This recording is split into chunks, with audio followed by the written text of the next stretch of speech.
Hello, everyone. Welcome to another virtual event with Mysterious Galaxy. I am Nick, the director of events for the bookstore. Today, I have I always say this, but these are really two great authors, and we're super excited. And I know everyone in the chat is super excited for this. It's going to be such a fun event. Of course, we have Naomi Novik and Katherine Arden. Hello, you two. Hi. Hello. So happy to be here. So excited to be here.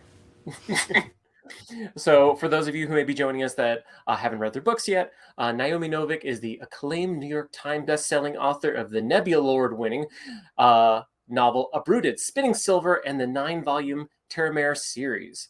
In joining conversation, we have Katherine Arden, the best-selling author of the Winternight Trilogy, which began with The BEAR and the Nightingale. She is also the author of the 2 middle-grade ghost stories, Small Spaces and Dead Voices. Small Spaces, definitely spooky. But today we are here to celebrate the release of the final book in the Scholomance series, The Golden Enclaves. And I see that our authors have the lovely row of books behind them. For those of you who haven't yet purchased your own copy through Mysterious Galaxy, we are very close to hitting that 100 book plate threshold. So if you want to get those orders in as soon as you can and make sure you get a signed and or personalized book plate from Naomi Novik, do it. We're already out of the Scholomance handbooks, unfortunately, but we still have some room for the book plates. So get those orders in before it's too late. If you have any questions, which look like some of you have already found the Ask a Question button, you can submit any of your questions below, and we will be sure to try to answer them later in the program.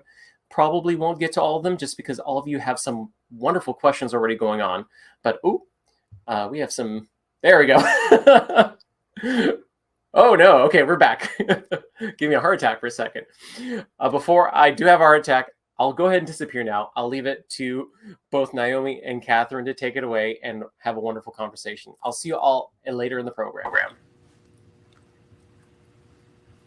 Hey guys. Hello everyone. We are we're having a few minor potential technical snafus here because we had this great idea that we were going to get together same room. It's going to be amazing. Yes. So this is good. Now we don't have to be quite on top of each other. Yeah, I feel like it's going to work. It's going to be okay. All right. We're going to find out if it works. Yes. But we like each other, so it's actually really fine that we're on the same couch doing the event in the same room with Temeraire art over our heads and golden enclaves behind us. I'm Katherine Arden, Naomi Novik. Welcome, everyone. Thank you so much for coming tonight. I wanted to start with a very quick anecdote that I just have to say. I'm sorry. Okay. I'm scared. When I was 18 years old, I was in high school, senior in high school, and I went to Barnes & Noble. I loved Barnes & Noble in Houston, Texas, where I was in high school. And I was a big fan of fantasy. I was a huge fantasy reader, and I loved Horatio Hornblower, the stories of the Napoleonic Wars. And I'm trolling the fantasy section, and I find this book, and it's about the Napoleonic Wars with dragons. And I was like, my two things. And I grabbed these books, and I devoured them. And I became a huge Novik fan from that day. And then I had the privilege a few years later of going to New York Comic Con and meeting Naomi in person, and I couldn't say a word. It was terrible. I remember we were in the little hidden booth inside the booth. Yes, we have an inner kind of sanctum, and I was like, hi.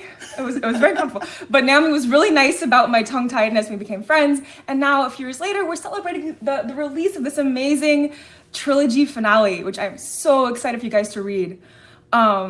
Just to start us off, I wanted to just kind of go back to the beginning. I know Scholomance was influenced by a folktale. Yes. And there's a whole folktale story that brought you into this world. How did that come about? What was the story? So when I was about 10 years old, in my middle school library, there were these wonderful Time Life books that normally you had to buy through late night infomercials, that essentially you ended up subscribed for life. They were amazing. I had the set. But my parents would not let me subscribe. No, my mom subscribed. Probably just as well, because I think you couldn't undo the subscription. So many. There were hundreds. But so I found one of these books, and there's this wonderful sort of 2-page spread of this pitch black room with these sort of monk-like figures in hoods, and you can't see their faces. It's all pitch black, and they're just sort of oddly illuminated. And there was, one paragraph on the side saying the Black School, and a Black School of Magic said to be in Spain, where the students studied the dark arts, and there were no teachers. The answers to their questions appeared in letters of flame, and their food was like thrust out from the dark by like a disembodied hand. Yes. I remember this like page in the Time Life books. Yes, and it was the Wizards and Sorcerers book. Yes, yeah, yes, Wizards and Witches. Yes, that was it. Okay, and so this, this image just was amazingly vivid, and it sort of said that the last student who left, their soul was taken as payment by the schoolmaster, who was Satan. And so this lodged itself in my brain. And then roughly around the same time, my aunt and uncle had a book called The Annotated Dracula. And I would read it when I was over at their house for holidays. Okay. And as one does. As one does. Yes. And there's one line in Dracula where Van Helsing says, he even studied in the Scholomance and learned the dark arts there. And there was a footnote in the annotated version that described in 2 paragraphs basically the legend of the Scholomance, which was this school of dark magic in the Carpathian Mountains where people went to study the dark arts under the tutelage of the devil, and the last of the scholars was taken in payment by the devil and made to ride a dragon and create storms. And at the time, I thought, oh, these are the same place. This is the Scholomance. Okay. Turns out, actually, Same they're two different just dark like, schools of magic. Just like black schools all over Europe, like yes. a thing. But at the time, and in fact, literally until last year, I thought they were the same place. My brain put them together, and I've basically been carrying that story with me for such a long time. But the thing about what interested me about the story has evolved over time, and the piece that became sort of much louder to me as I got older was the question of what would make someone go to this school. Yeah, for sure. That it felt like an act of such despair, of such self-destruction. Like, why risk your soul? Right. Yeah. And so what is it that makes people go to this school? That's sort of the fundamental question of the Scholomance folktale that interested me as a writer. Trying to figure out what makes this school, what makes somebody go there. And when I was writing this trilogy, the answer to me became very clearly, right, what's outside has to be worse. I mean, that's the fundamental outside. What's the answer? What's outside the school has to be worse than going into the Scholomance. And then as I started to put that together with like the magic boarding school trope, right, it became about, right, so why are parents sending their children to the school? And you wanted children as the students, not like the adult kind of like Satan students from right. Okay. Because the thing is that so clearly the atmosphere of those legends, right, and Dracula himself, right, there the answer is clearly these are people hungry for power for themselves, who are just so desperate for power that they in a way they've already lost their souls. Definitely. Which I found less interesting to me than the idea of the kind of desperation that parents would have for sure sending their kids there. Although I think we're all waiting for the Dracula comes back and is an alum short story in the Scholomance, the Dracula Scholomance crossover. When? Yeah, I don't know, because obviously, I guess Dracula clearly was a wizard. Dracula's a Maleficer, very clearly. There you go, but a Vlad the Impaler character would work. So you had this fundamental question, right? This question of like, why would parents send their kids to the Scholomance? And was looking for that answer what drove the creation of your world? Yes, fundamentally. Well, there were a few different pieces, right? Because obviously I'm mashing this up with the Harry Potter-esque magic boarding school trope, right? And the chosen one trope. So the things that went into the creation of it were this feeling that magic has to have a price. And once magic has a price, you can have an economy, like a wizard economy. you know, where wizards have to have, you know, issues of supply and demand in the same way. And that, you know, one wizard's talent, a wizard being able to cast certain spells sort of more cheaply than as another wizard could cast those same spells, you know, so wizards can specialize. Again, it lends itself to the construction of essentially a wizard economy. Right. That then... Almost an industrialized economy too. Exactly. Right. Because wizards can benefit from more than just their own labor. Yes. In your world. Yes. And this idea of, you know, of needing power to run your spells and being able to exploit other people for their power and get it from them became the sort of fundamental building block. And that sort of leads to a lot of what, you know, ultimately the world building and the Scholomance is all sort of coming from these core building block pieces. The idea that magic has a price and that people are, in a way, you know, that people are being exploitative and are doing that, and that the Scholomance itself in this world ends up functioning as an engine of exploitation, precisely to the extent that it has advantages over being out in the real world. And so people are desperately competing for access to the Scholomance. Within the Scholomance, they're desperately competing for advantage in order to survive the process of graduation. Is it a metaphor for capitalism, would you say? I think, you know, I don't generally do like a literal sort of metaphor. You didn't have like, that's my metaphor in your brain. Right. It's more that it functions, you know, similarly. The same kind of issues that we see in capitalism occur here. The same, I would say, the same kinds of issues that we see in all sorts of exploitative systems, right? Where you have the power, where systems are often designed to let us sort of find ways to let some people find a way to take advantage of other people or other things or the environment. I mean, because it seems like in your book, for a lot of enclavers, the cost of what they're doing is concealed. Yes. Because they, for themselves, magic is free. It's just this giant like well, right, of mana in their shared store that they personally did not pay for. And that feels like like privilege. Right. What privilege is for us is like, you know, we plug our phones into the wall and the electricity comes out. There's no sense of like the weight of that. Yeah. Or anything else. It's super interesting. Yeah. Well, you know, and I just generally feel that when you're doing, you know, one of the nice things, one of the powers of fantasy, right, is that it gives you as an author the power to control the set and make your set serve your story. And so that's one of the things that I really like when I'm world building, right, is trying to find what about the world sort of vibes with the characters, right, and their choices and the things that are compelling to them.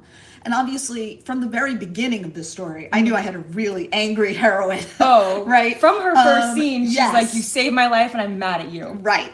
Right. Twice, you bastard. Twice, and you forgot about the one time. Right. Oh. Yes. Oh my goodness. Let's talk about Galadriel, a wonderful character, and she came to you from that was her first like moment of voice, is that first scene in book 1. Yes. You know, and I mean, I felt I sat down to write a story about the Scholomance. Yeah. Right. That was kind of, you know, as I sat down with my laptop, that was the magic school in your head. Right. Yes. And very few details about it, but the core principles of, you know, the school that ultimately sort of wanted to eat the students in a certain way. That was my elevator pitch, right, in the back of my head.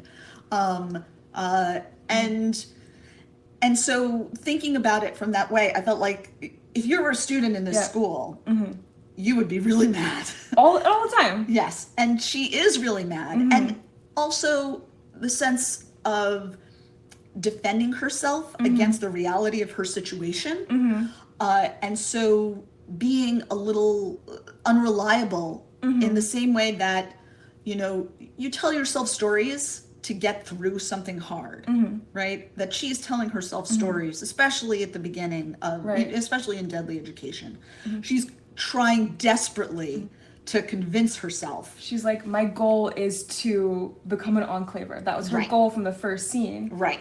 But of And course, she's got this detailed strategy, She like does. 20,000 points that, it's sort of like, it's like and question so- mark, question mark, question was mark. it Adia who was like, Yes. hang on, Elle, You didn't need any your of this. plan is very elaborate and you haven't put any of it into play.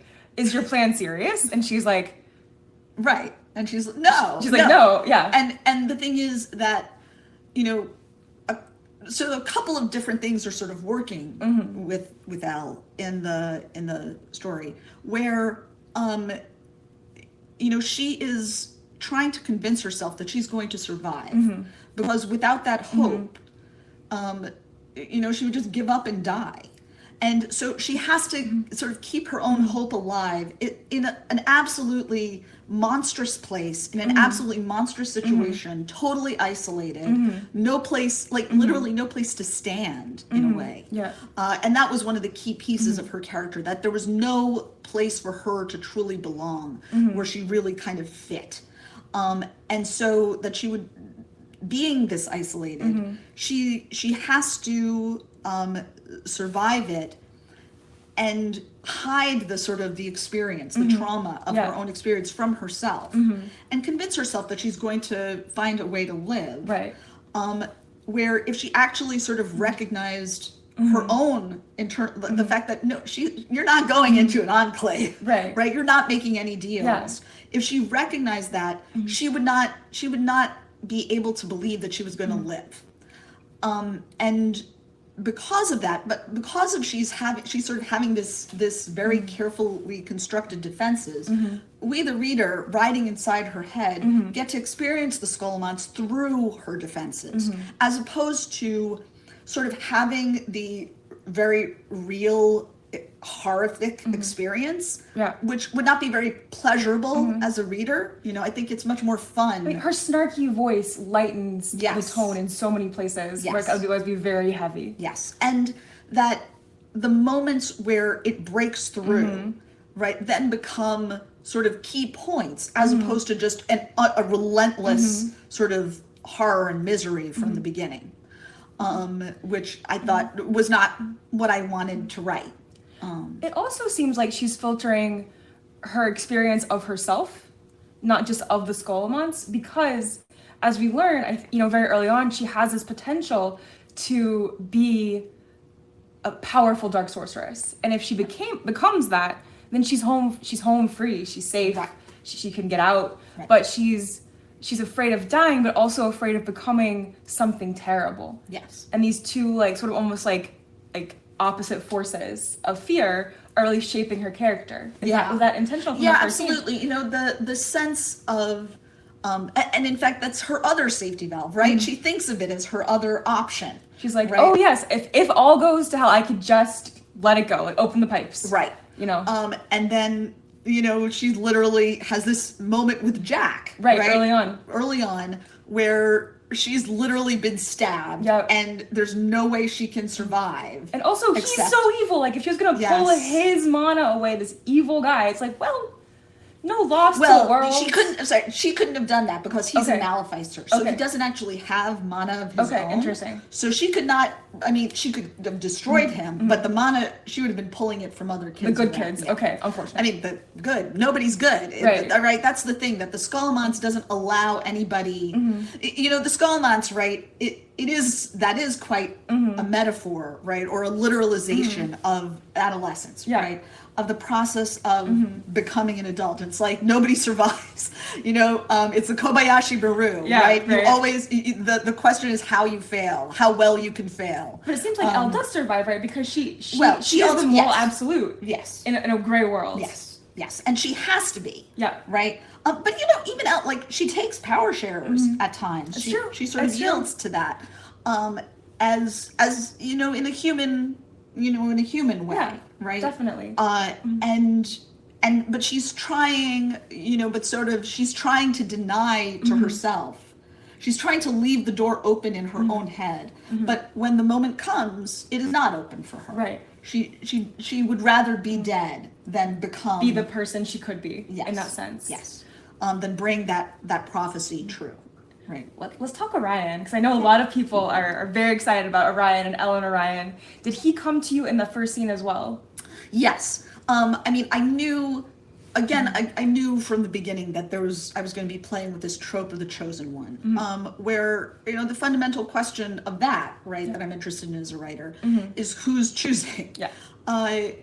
Because obviously I don't believe in the chosen one. Just special capital S. Right. Full stop. Yeah. Yeah. It has to be you have to choose. Yeah. You can't be chosen if you don't choose yourself. And so it had to be about how Elle and Orion, both of them, are sort of chosen for these opposite roles, and essentially what matters is their choices. And fundamentally the sort of the things that other people want them to do and become, and how they essentially reject the choices that the other people's choosing, and the ways in which that is extremely difficult, that it's very hard to resist the sort of the external choices being made for you and being put on like the role that's like laid out for you, kind of. Right. And the smooth road that's easy to follow, that somebody else has made, and what it takes to the true heroism is refusing to take the chosen road, right? The road that's been offered to you. And originally you had this planned out for these two novels, right? An in-school book and an out-of-school book. Is that right? Yes. And that didn't happen. Well, so I knew going in that for me, I was conceiving the trilogy as a single story, but I also knew that I wanted it to be in distinct pieces. I wanted the school year rhythm, like the lesson 1, lesson 2, lesson 3 of the books. Because I feel like we all have the rhythm of the school year in us. We all have the sense that the end of the school year comes and a door closes, and it's like the book closing. Right. That you want the year changes over. Yes. Yeah. So I knew that I wanted that, and I also knew that obviously the classic magic boarding school story ends when they graduate. Right. That's it. It's about the school. And I knew I did not want that. I knew I wanted to be like, all right, here's what you got inside the school, and here's what happens out in the world. And I feel like the folktale gives you the danger of graduation from the get-go, right? You knew that graduation was a dangerous moment. Yes. And I knew, right, that obviously the last graduate, that was going to be an important thing, right? The one whose soul pays for everything. And so I had this idea in my head, basically where Last Graduate ended was going to be where book 1 ended. And then the second book was going to be on the outside. So was book 1 going to be senior year originally? Basically, yeah. Okay. Yeah. Well, I think it was going to be, I'm trying to remember I think it was not senior year, because I wanted things to go all wrong in junior year. Right. And I thought that would be kind of interesting. So maybe 2 years, 1 book would have been the original. No, it was just going to be 1 year, but I thought it was going to just be their junior year. Oh, and at the end of it. Okay, and all goes to hell. Okay. Yes. Okay. And then as I was writing book 1, basically I was about 70,000 words through it, and I woke up one day and I had the induction scene in my head. And I've been thinking about induction because it was just sort of a question that I had to answer, like, how did kids get into the school? If it's so very dangerous, right, Right, exactly. Okay. So I sort of had to come up with, I had to answer the question for myself just to sort of figure it out. How did students get into this school? And once I was thinking about it, I suddenly, had this scene of the induction day, and it all popped into my head, and they're there, and so other kids are being inducted, and then the message shows up for Elle, like, beware of Orion Lake. Oh, and no. I realized it was so, and as soon as I wrote the line, I was like, that's the last line of this book, and I have to just change my whole plan, because that whole first book especially, right, is the magic of having a friend for the first time in your life, and how that is so clearly the most important thing in her life. That it's literally like the single most wonderful thing that has ever happened to her in this absolutely horrible place. Is finding Orion and being friends with Orion. And having a friend for just, you know, and the way that it allows her to suddenly become friends with other people. Right. And, you know, that this sort of unlocking almost experience. And for then to be told, stay away from him, that by the one person in the world really that she trusts, absolutely, completely trusts, it was just so emotionally powerful. Right. That I knew right away, all right, this is clearly the end of book one. Did you spare any thoughts for your tortured readers? I mean, yes, but How many thoughts? The thing is, right, I feel really strongly, I feel really strongly about endings. Okay. In general. I believe in ending everything, you know, series, books, whatever. And I do feel like an ending, when you end something, the key piece for me is that it has to resonate with the whole story. Right. And it has to sort of shift your perspective a little bit. And I generally find that when I write the line that is going to be the ending, that I know it immediately. I'm like, that's it. That's it. The moment where it's going to stop, period. And it lands and it has a certain kind of impact. And when something hits that way, I don't mess with it. You're like, you know? it works. So I'm like, as soon as I wrote it, literally, I was like, that's the last line. And, you know, and even... Did you have to write your way to it after you'd written that scene? Okay. Yes. And I had to go to my editor and say, hey, I need a third book in this contract that we've got. And she was like, yes, please. Yes, she was very happy with that. Did not give me enough time to write the whole trilogy before book one was published, which is what I originally wanted. But, you know, it's okay. I forgive her. But that is... you know, a key piece for me that when I got when I get an ending, that feels Don't mess right. with it. No, I just never mess with it. When you wrote that scene, did you know right away why her mother was warning her, or was it something you wanted to bring in or fill in later? Okay. I mean, as soon as I wrote it, I was like, oh yes, this is right. There's something there, and I knew that there was something wrong. There was a reason, and it was going to be a good reason. And I also knew that she was not going to know what it was. And I think I figured out the reason partway through book two. Right. And I did have time to edit book one to some extent, with the reason in mind. Pull it through. Yeah. Yeah.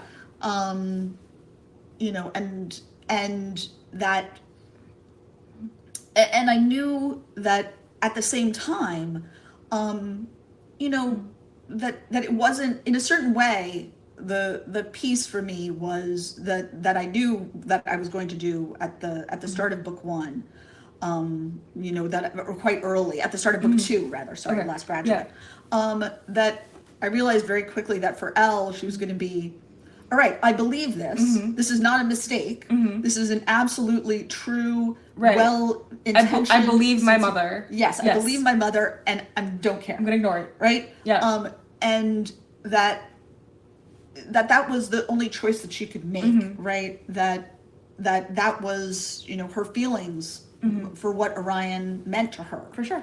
Were to, you know, that it was worth the world, right? A friend is worth the world. Definitely. Yeah. Definitely. And Orion, like, he comes across as an interesting character because I feel like Elle's sort of power sets her apart because it feels ominous to people. But Orion's power seems very benign. It's like the saving people power, but it enables like his classmates to kind of dehumanize him. Was that something that grew sort of out of the telling, or was it something that was there from the get-go? You know, I knew from the beginning that Orion, you know, was going to be this sort of heroic character, who was quite hard for almost everyone to understand. Right. And who had kind of his own thing going on. I don't want to spoil Golden Enclaves because most of you have not yet had the chance to read it. But I felt very clearly to me that other people, including Elle, were going to have a really hard time understanding Orion. That he he's, he's being very heroic, right? And that's a key piece for me, that he's deliberately being heroic. And I knew that Elle, to some extent, who we see so much, we see it through her eyes, obviously, that she was going to misunderstand a lot from her own perspective, right? A lot, because I think you would, right? If you're in Elle's position, she sort of identifies with Orion almost a little bit too much, right? Not too much, but in the sense of she thinks about him and sees herself in his position. Like she's like, we have the same kind of magnitude of power, and people would like me if only I, were going to use it for their benefit.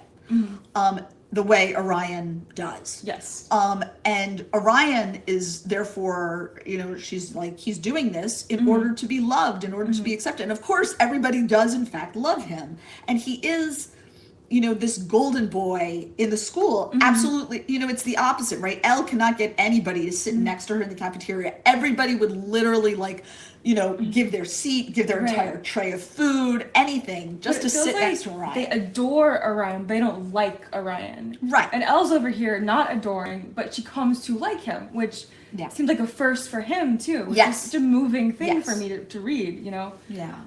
Because it's also, that's the thing for him as well, right? They're both deeply, deeply isolated by things that they have no control over, by things that they did not choose. Right.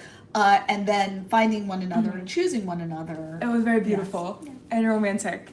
The other thing I loved was the industrial kind of steampunky vibe of the Scholomance itself. There's a really cool, I don't know if we can show it in the book. Oh god, sorry. Oh god, there's so many. Yes. The Scholomance. It's a beautiful illustration of the Scholomance, this like sort of screw-shaped structure. And I feel like most magic schools, including the Scholomance of the fairy tale, are like these medieval, drafty, castle-y, torches vibes buildings. Yes. And in fact, when I originally started writing, it was quite like that for quite a while.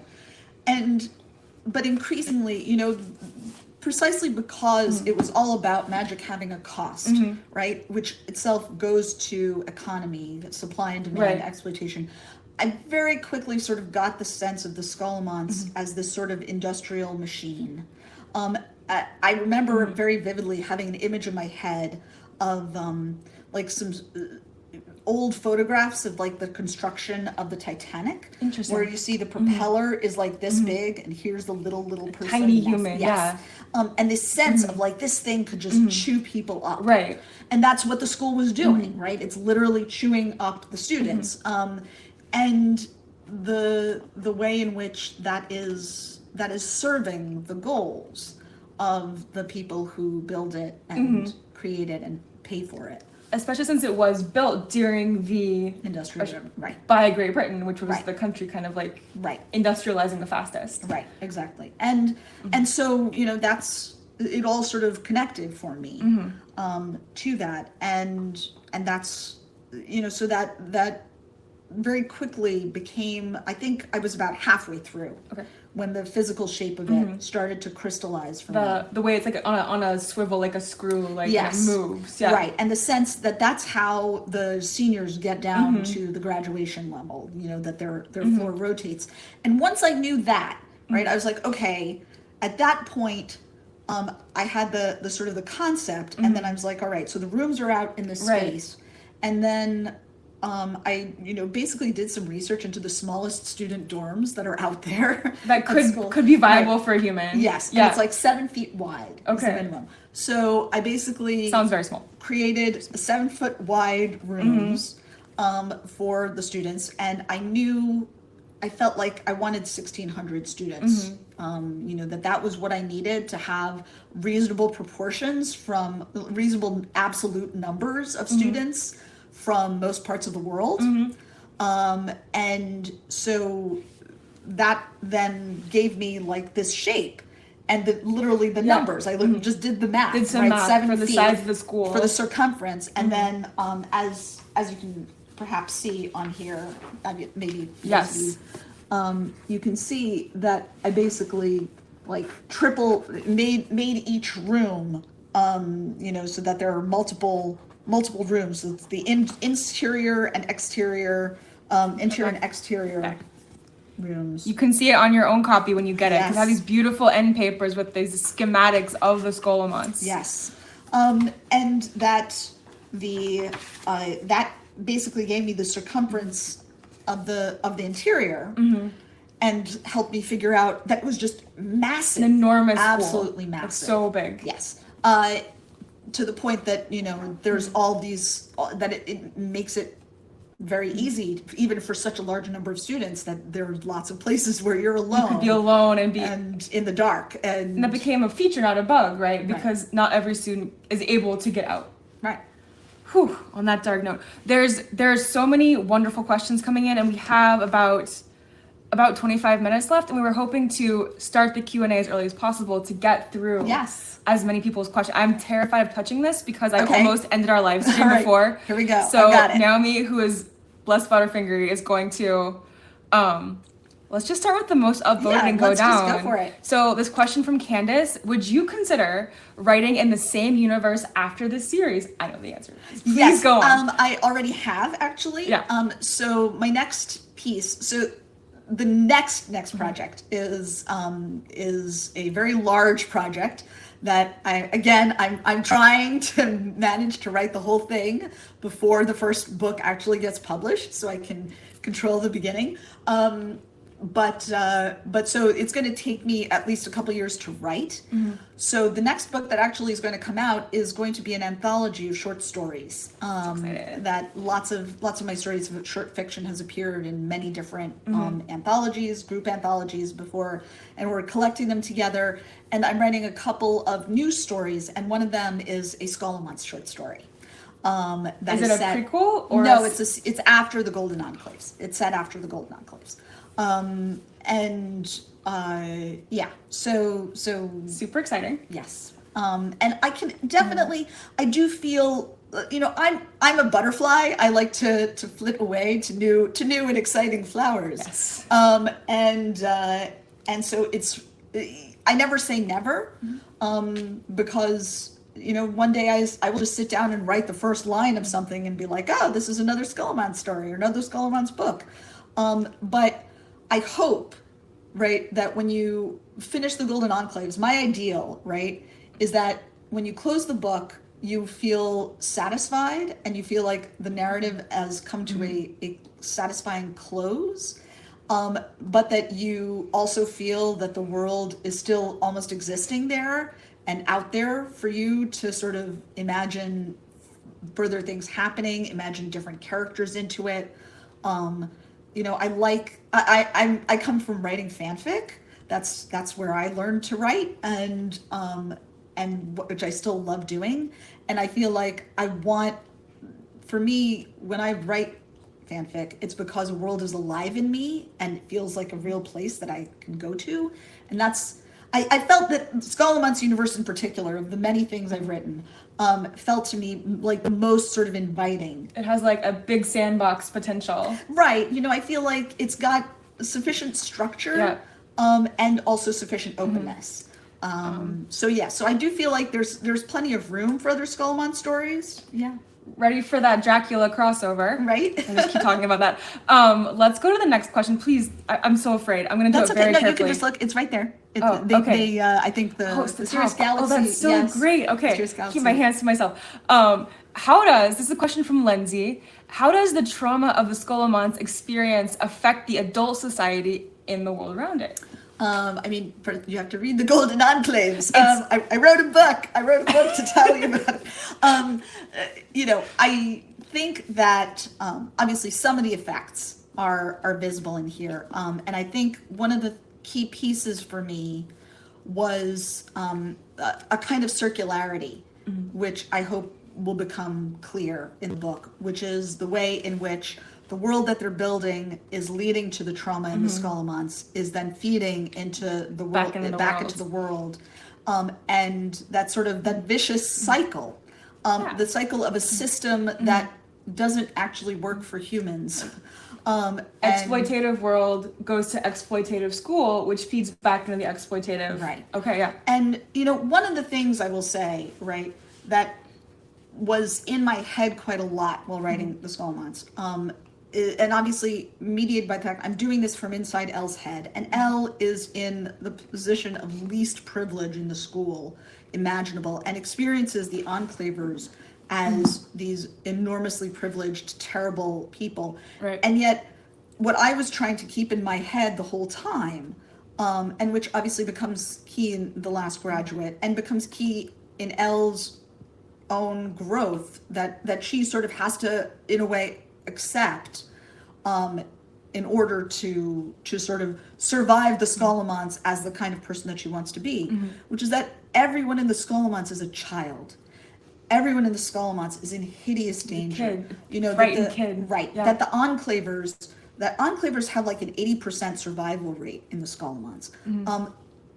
No parent in their right mind would ever want their child to be in a place where they had a 20% chance of death. Yeah. Right. And that idea, that sense, is that keeping that in my own head was important. Right. That there is this sort of desperation behind what the parents are doing and behind the system as well. For sure. Yeah. For sure. We're gonna go. Yeah. Here we go.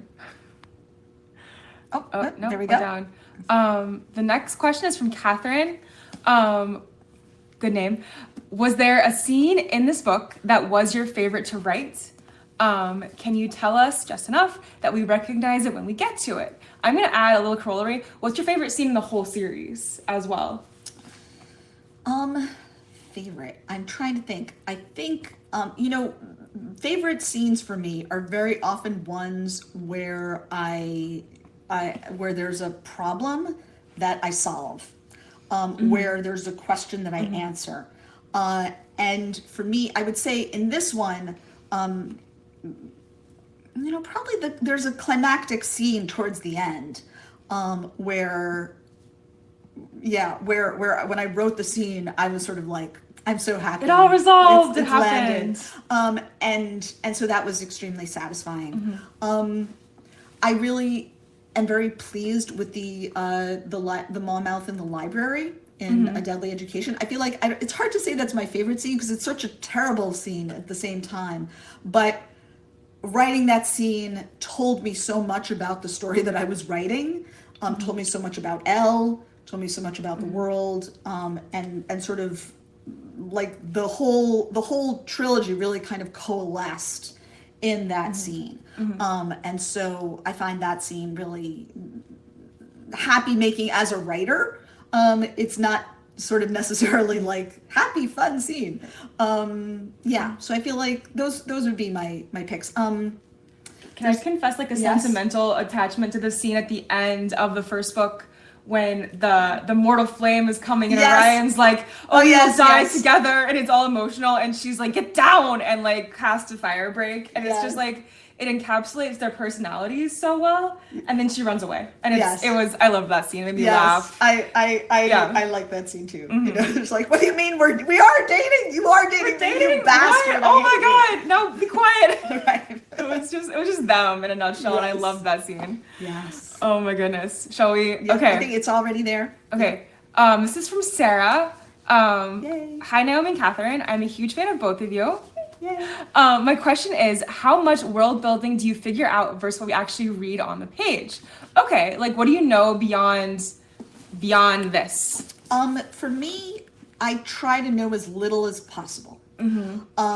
Partly because, there's some things that I think I know, but unless it's actually down in the book, I don't consider it sort of true. And I for the most part, and obviously this is not true for my next project, but generally when I'm writing, I try to build the world when I need it in the moment, which is what gives it room to kind of meet the needs of that scene and grow sort of little by little. And I like the world and the characters to grow at the same time, so that they feel quite organically right together. And that whenever something is sort of happening, whenever a character takes an action, I need to answer the question, all right, what happens in this world as a result of the action that they've taken? And that tells me a little more about the world. And then that result, I'm like, okay, and what does the character do in response to this result in the world? And that tells me a little more about the character. And so that sort of leapfrogging. So the world building and the character development grow together. They like each affect the other. Yeah. That makes a lot of sense. And you know, when I think I know something about the world that I haven't sort of really locked into the story yet, very often I find I change it as I go. I mean, I tend to have a bunch of ideas about the world, about where the story is going, but I will jettison them at almost any provocation. Just have the notions back there, but they're not like set in stone. Exactly. That makes so much sense. Right. All right. What about you? You answered too. Okay. Well, I feel like I'm gonna this like this world here is one that you built for yourself. I feel like my worlds are often very influenced by history.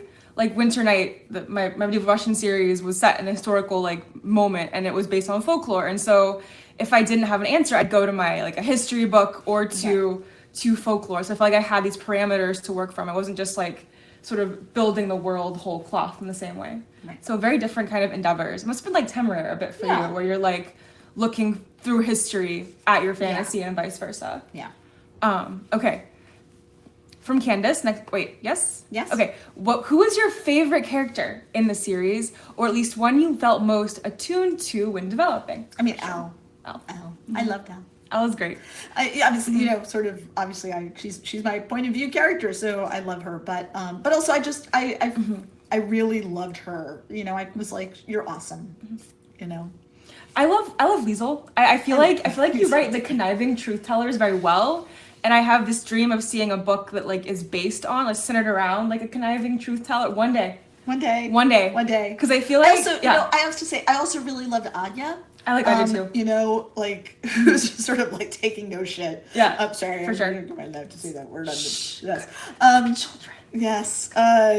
You know, just this sense of and how she felt to be like a real person a lot, and also kind of someone that Elle really needed, who was not like crazy like Orion in a certain way. Orion is like, he's cool, but he's like, he's not normal in any sense, and that's a great thing and not a good thing too. But Adi's like a Jersey girl. I felt like she felt like that to me when I was reading her. I love her too. Okay. Next question. From Rachel. Do you ever think about the worlds you've created and wonder where your characters would be long after you finished a series or book? I randomly think about Uprooted and wonder what Agnieszka is up to.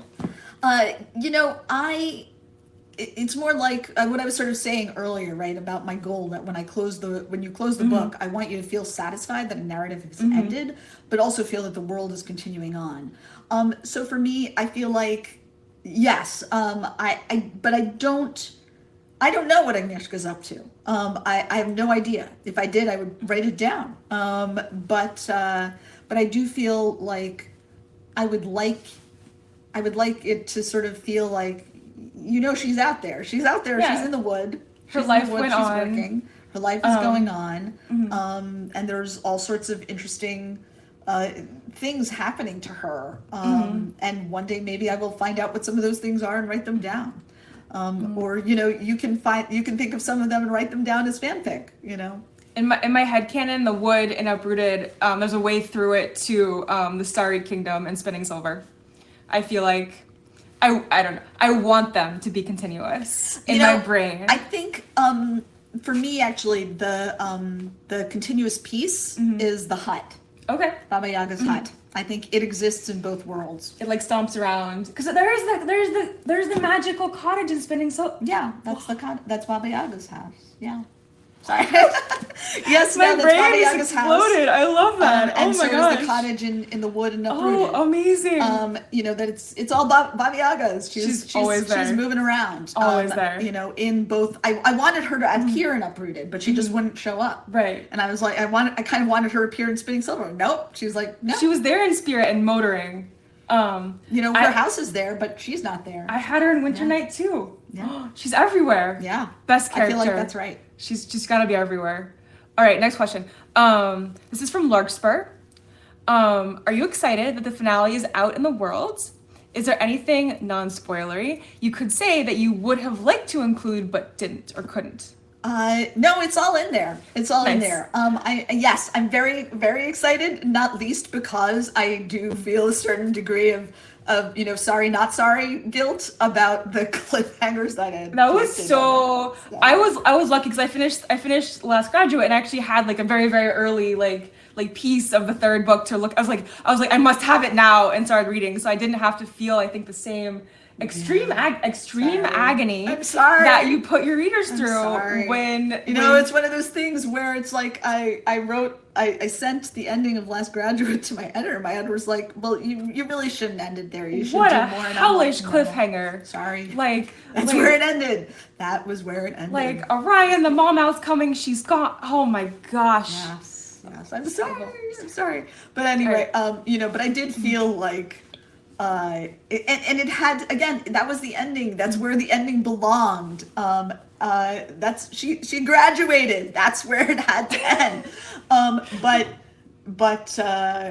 But yeah, I felt slightly guilty. At You the can same read time. what happens now. Yes. It's all in here. Yes, it's out finally in the world. Definitely. Yes. All right, next question from Candace. If you were in the Scholomance universe, where do you think you'd have ended up? Would you be an enclaver, a loner, or someone more like Gwen? Corollary, would you be an incantor, an artificer, or an alchemist?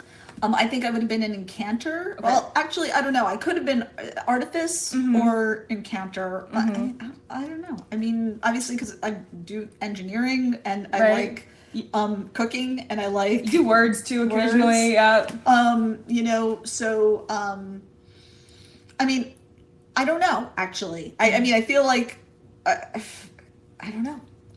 I would probably have tried for valedictorian track. I would probably see have aimed for the valedictorian track, and just tried to get through grinding, and basically tried to get through on the power bludgeoning people with my brain. Yeah. With sort of quite Liesel like, I would guess. I'm not as Do you have disciplined. an inner as Liesel. conniver in there? I mean, I'm probably do. Slytherin. You probably so, yeah, It's in there. But Watch out. But I think I was not very good at it in high school. So Who is in high school, Yeah, honestly, except for Liesel, who is. right, Liesel's good. All right. Wait, so would you be an enclaver, a loner, like a indie wizard? I mean, obviously, yeah, right. I am Uh-huh. This is one of the things that I'm grappling with is this sense of being in, living in New York City, Right. grappling with privilege, right? That sense of, how do you, the being complicit, right? Yeah. That's one of the themes, I think, for me of it, and one of the things that I was wrestling with. And as the child of immigrants, right? I feel like, I'm the first generation inside the enclave, Right. in a way. That's with stories about being outside, Yeah. enough to sort of have the empathy, Of course. while still, it's like obviously nobody, feeling that like wanting to stay, right? Right. And wanting your kids to stay in it. You don't because want to be it's out in the about- cold again. No, Yeah. right. And so, and that the complexity of that, and the complexity of having that desire while also recognizing the destructiveness of the overall system, and how I have no answers, and so I just Yeah. write stories instead. It's not simple. No. Well, it's not simple. All right, next question from Taylor S. Interesting. Do you have any characters you wished you got more time with, or you wish we got more time with? Anything you fleshed out about a side character that didn't make it onto the page? Again, not particularly. I'm trying to think. Because you really don't build independent of your actual storytelling. So it's not like you're out there making character notes. No, I mean, there are cases sometimes where I write a chunk about a character and then it has to come out, or a character entirely has to come out because they don't quite fit. I feel like there was a little piece that I took out about some of the people at the commune. That just sort of it was extraneous. It wasn't actually important. So I don't regret taking it out. I took it out because it was not It was not Yeah. great. I would say that, in fact, one thing that happened was I had a bunch of stuff in my head about Liesel that did make it into the book and on the page after repeated drafts made it clear that it had to come out. I feel like actually that's probably more likely to be the case, that I have something in my head that I don't think has to go on the page, and then people are like, no, that can't just be in your head. You have to actually tell out people there. about it. I did feel like her presence grew in the drafting process. Like Yeah. her like impact as a character. Right. Well, Her you know, the thing personality. is, she had the impact and she was there, but it wasn't, I feel like it wasn't clear enough what she was doing and why she was doing it. And that had to grow more. Yeah, right. Okay. But so I feel like what is there is what I wanted to be there. Makes more sense. Okay. Next question from Ashley. If someone were to want to make your books into movies, would you accept the offer? Has there been an offer? Just curious because I totally watched this. Me too. Yes. So the thing is, I tell people this, you know, which is when you get something optioned in Hollywood, you have to assume it's effectively like buying a lottery ticket. Slightly better odds than Powerball, but not that much Not better. incredible odds, yeah. You can't sort of then live with it in your head and think about it until it moves very late in the process. Yeah. But the Scholomance has been optioned by Universal for film, and I'm, you know, I would love for them to do it. I would also love for them to make a haunted house Scholomance ride thing That'd be amazing. at Universal Orlando, because I want to go. That would be amazing. I mean, actually, I don't want to go. I would be terrified out of my mind and run screaming. Yeah, you're afraid of all things horror. I am. I'm such a coward. Incredible you wrote a horrifying School of Magic for everyone to read about. But I can't. I know. Never be consistent. No.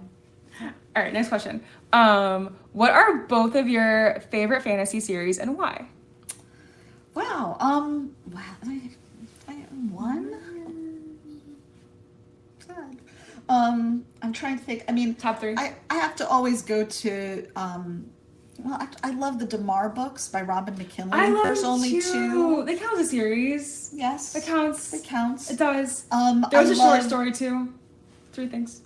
She wrote short. Yeah. DeMar short stories. Fine for you. Yes. Yeah.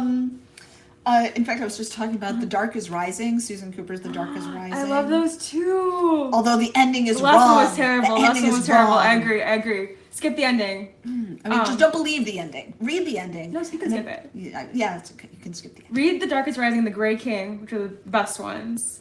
I love Green Witch. Green Witch is good I too. love Green Witch. Yes. Those three are just classics Yes. of the genre. Yes. What else? I'm like. I really like Temeraire. I'm gonna say it. I read all of them from my youth. They're incredible. They're so great. They push every single one of my buttons.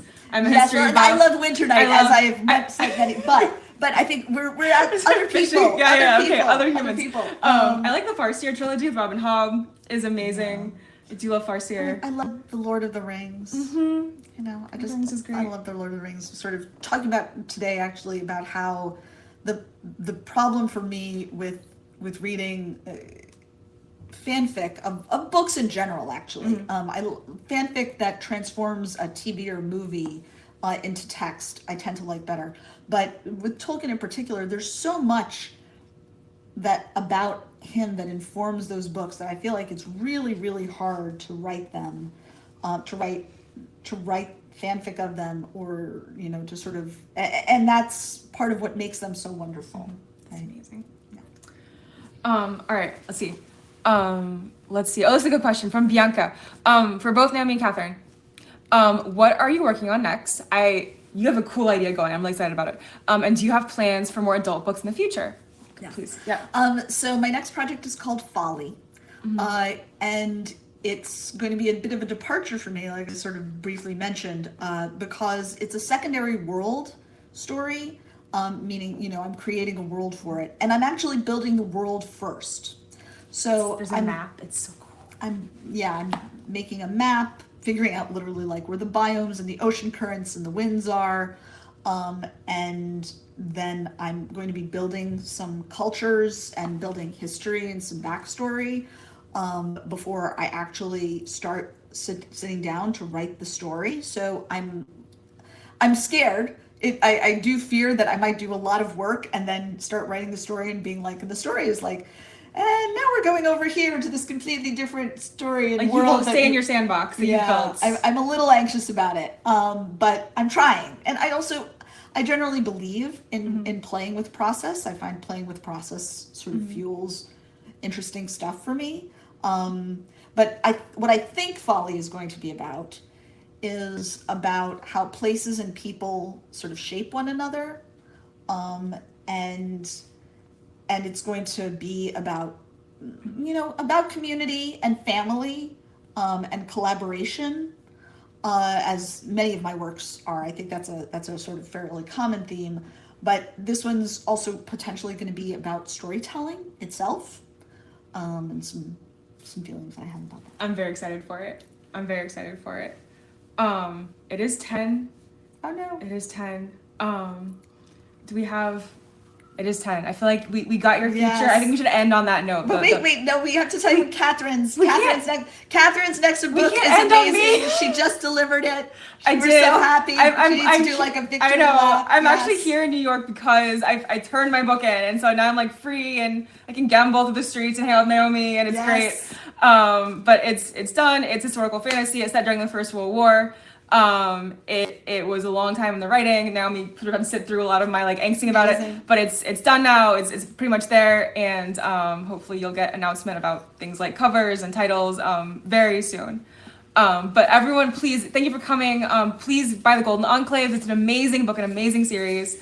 Thank you guys And so much there's a for being link here. down at the bottom if you want. I don't know if there are still any personalized book plates left, but if there are, you can get them, and you should also support Mysterious Galaxy. Yes, buy your books. Support indie bookstores. Buy your books from indies. Yes. Yeah. I'm muting them just because there's a cross feed if I don't. So I'm not being mean to them, just so everyone knows.